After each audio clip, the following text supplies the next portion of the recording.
Hey there! On the 1st of August 2019, Epic Games released Fortnite's 10th season, Season X. In this video, we're going to go over all of the changes that were introduced to Fortnite Battle Royale for this V10.00 update. First up, the Battle Pass. With the new season comes a new Battle Pass. 100 levels and over 100 new rewards have been introduced to this season, just as with others. What changes in this season, though, is the ability to gift the Battle Pass to a friend. Until August 15th, you will be able to purchase the Battle Pass and gift it to a friend. Your first purchase also includes a unique gift box for you to use when gifting items from the shop. Special locations called Rift Zones have been added to the game. The 0-point explosion has made the island volatile. Locations once thought to be lost are beginning to appear, but they aren't the same as they once were. What this means is that locations from older Fortnite seasons have returned, and that new gameplay rules are applied in these zones. These rules vary from place to place, so be wary of this. The B.R.U.T.E has been added. This is a mech that can be operated by up to 2 players. If 2 players are operating it, one, the driver, controls movement, and the other, the gunner, rains down missiles and shotgun shots. The driver is able to dash into combat, super jump to victory, and stomp enemies and structures into the ground. What's important to note is that anything you smash through with the B.R.U.T.E that would normally yield resources, such as trees or stones, will yield those resources when you destroy them with the B.R.U.T.E, and split them evenly between both pilots. The gunner has 2 weapons, a shotgun and a missile launcher. The shotgun has a clip size of up to 10 bullets, dealing 50 damage per shot, and has a headshot multiplier of 1.5 times. The missile launcher fires up to 10 missiles at once. Holding down trigger will begin loading the missiles, and releasing the trigger will fire the missiles.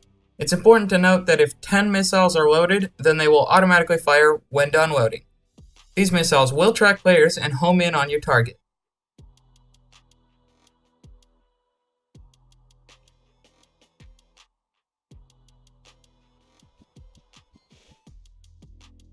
There's also a shield mechanic, which is called Overshield. If you trigger the Overshield, the suit will consume 200 of any material type to create a personal Overshield for 5 seconds to protect you in the mech.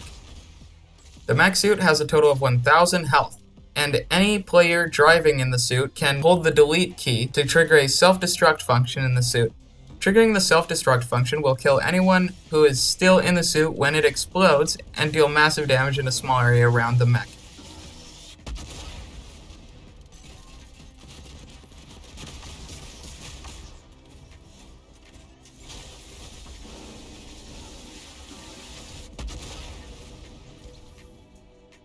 Power and Quadcrasher, vaulted. Flint Knock and Shadow Bomb, vaulted. Semi-auto sniper rifle and tactical assault rifle, vaulted.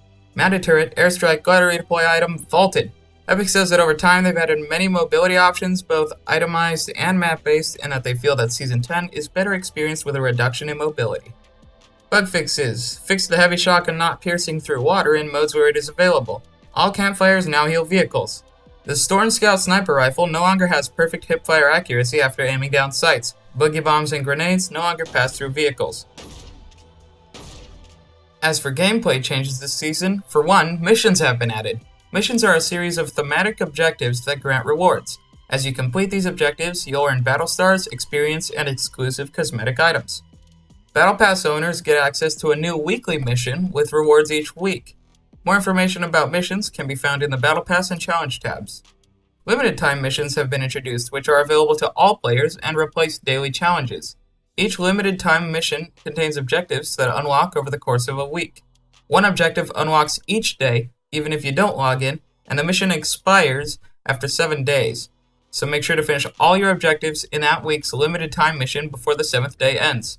A new limited time mission is available each week, and any challenge that previously required daily challenges to complete can now be completed with limited time mission objectives.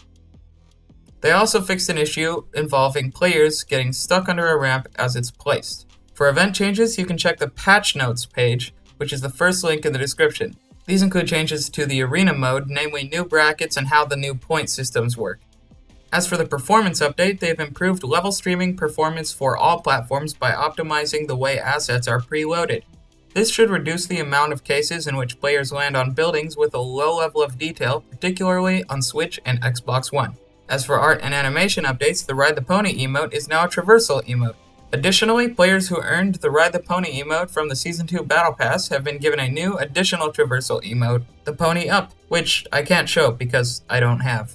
Audio improvements have been made in this update. They've added new bullet impact sounds, increased the volume of distant gunfire and gliders, and increased chest volume and chest audio range by 10%. Ambient sounds also no longer cut out when players walk between biomes. As for user interface updates, pressing the main menu button on controllers now defaults focus to the main menu, right side of the screen. The loading content message will no longer be stuck at 0% when players are matchmaking. Fixed a lobby camera issue when returning from a replay, fixed an issue that prevented the selection of different players in the lobby after switching from different game modes. Selecting Leave Match no longer prevents a player in your party sitting out in the lobby from entering matchmaking.